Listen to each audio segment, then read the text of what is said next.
హత్య కేసుల్లో జీవిత ఖైదు అనుభవిస్తూ ఓపెన్ ఎయిర్ జైల్లో ప్రేమించుకున్న ప్రియా సేత్ అట్లాగే హనుమాన్ ప్రసాద్ అనే ఒక ఇద్దరు వ్యక్తుల గురించి 2-3 రోజుల నుంచి సోషల్ మీడియాలో వైరల్ అవుతుంది. వాస్తవానికి వీళ్ళది రాజస్థాన్. జైల్లో వీళ్ళు ప్రేమించుకున్నారు. తర్వాత పెళ్లి చేసుకోవడానికి రాజస్థాన్ హైకోర్టు పెరోల్ ఇచ్చింది. జనవరి 23వ తారీఖున వీళ్ళ పెళ్లి కూడా అయిపోయింది. ఈ వార్త మీద సోషల్ మీడియాలో డిఫరెంట్ ఒపీనియన్స్ షేర్ అవుతున్నాయి. చాలా మంది ఏం చెప్తున్నారంటే ప్రేమ గుడ్డిది, ప్రేమ ఎడ్డిది, ప్రేమ ప్రేమ ఇట్లా అనేక కబుర్లు చెప్తూ వీళ్ళిద్దరి మీద ప్రేమ కవిత్వం రాస్తున్నారు చాలా మంది సోషల్ మీడియాలో.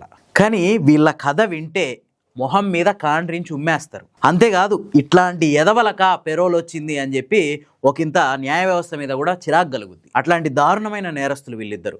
ఇందులో ప్రియా సేత్ కథ వింటే కొంత ఓకేలే ఏదో ఆవేశంలో చేసింది అనుకోవచ్చు. కానీ ఈ హనుమాన్ ప్రసాద్ అనేవాడు ఉన్నాడు కదా, వీడు 4 చిన్న పిల్లల్ని 10 ఏళ్లలోపు పిల్లల్ని అత్యంత కిరాతకంగా చంపిండు. వీళ్ళిద్దరి కథలు చెప్పుకుందాం. ముందు వాడిది చెప్పుకుందాం, ఆ తర్వాత ఆమెది కూడా చెప్పుకుందాం.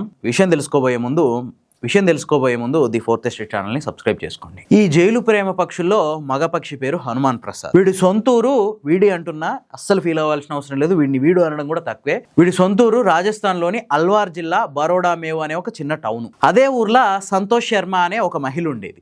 ఆ మహిళకు ఆల్రెడీ పెళ్ళయింది. ఆమె భర్త పేరు బన్వరీలాల్.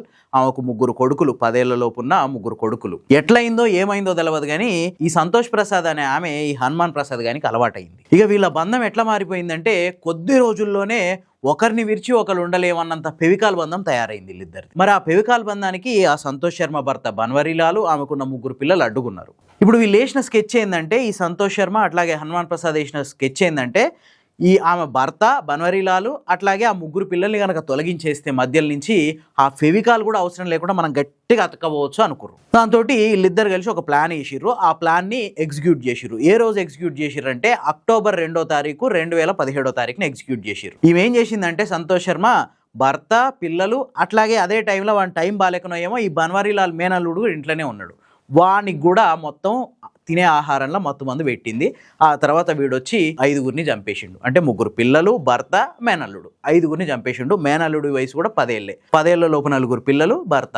ఆ తర్వాత పోలీసులు వీళ్ళని అరెస్ట్ చేసిర్రు. చాలా రోజుల పాటు కోర్టు ట్రయల్ జరిగినాయి. ఫైనల్ గా కోర్టు వీళ్ళకి జీవిత ఖైదు విధించింది. ఇద్దరికి, ఈ హనుమాన్ ప్రసాద్కి అట్లాగే ఆ సంతోష్ శర్మకి ఇద్దరికి. ఇందులో అత్యంతగా బాగా లాస్ అయింది ఎవరు? సంతోష్ శర్మ. భర్తని పోగొట్టుకుంది, 3 పిల్లల్ని పోగొట్టుకుంది. ఎవరి కోసం? హనుమాన్ ప్రసాద్ అనేవాడి కోసం. ఇప్పుడు వీడేం చేసిండు?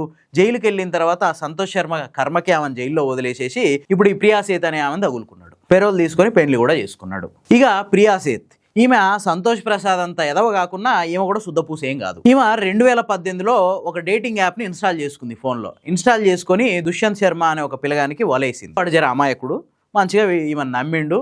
చాలా రోజులు చాటింగ్లు ప్రేమాయణాలు నడిచినాయి. ఒక ఫైన్ డే మా ఇంట్లో ఎవరు లేరు, నా ఫ్లాట్కి రా అని చెప్పి పిలిపించుకుంది. ఇవన్నీ పిలిపించుకొని ఇవన్నీ కిడ్నాప్ చేసి పడేసింది. కిడ్నాప్ చేసి దుష్యంత్ శర్మ ఫ్యామిలీకి ఫోన్ చేసి 10 లక్షలు ఇస్తే మీ ఓన్ని వదిలేస్తా, లేదంటే లేదు అని చెప్పేసి అన్నది. వాళ్ళు కూడా భయపడి ఆ 10 లక్షలు తెచ్చిర్రు. కానీ అయినా కూడా వాడిని వదిలిపెట్టకుండా 10 లక్షలు తీసుకుంది. వాడిని మొత్తం మంది ఇచ్చి చంపేసి సూట్ కేసులో కుక్కి డంపింగ్ యార్డ్లో పడేసింది. దాంతో ఈ దుష్యంత్ శర్మ పేరెంట్స్ పోలీసులను ఆశ్రయించారు. పోలీసులు కూడా వచ్చి ఈ ప్రియా సేత్ని అరెస్ట్ చేశారు.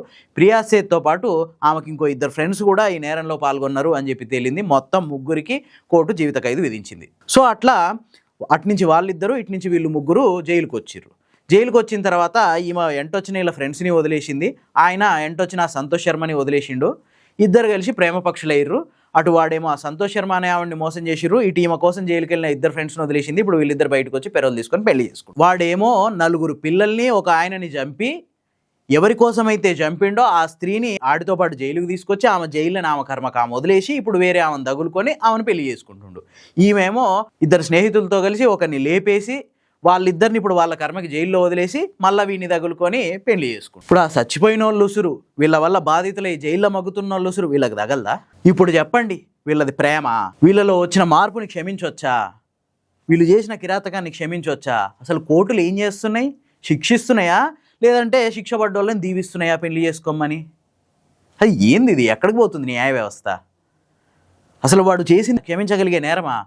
వాడికి మళ్ళీ పెళ్లి చేసుకోవడానికి అవకాశం కల్పిస్తుందా? వాడు మళ్ళీ పెళ్లి చేసుకొని ఇట్లాంటిదే మళ్ళీ ఇంకోటి చేస్తే ఎవరు బాధ్యత? అంటే సమాజం అనుభవించాలి వీళ్ళ చేష్టల్ని. నిజంగా వీళ్ళు ఈ పెరోల్కి అర్హులా? మీకేమనిపిస్తుంది? కామెంట్ చేయండి.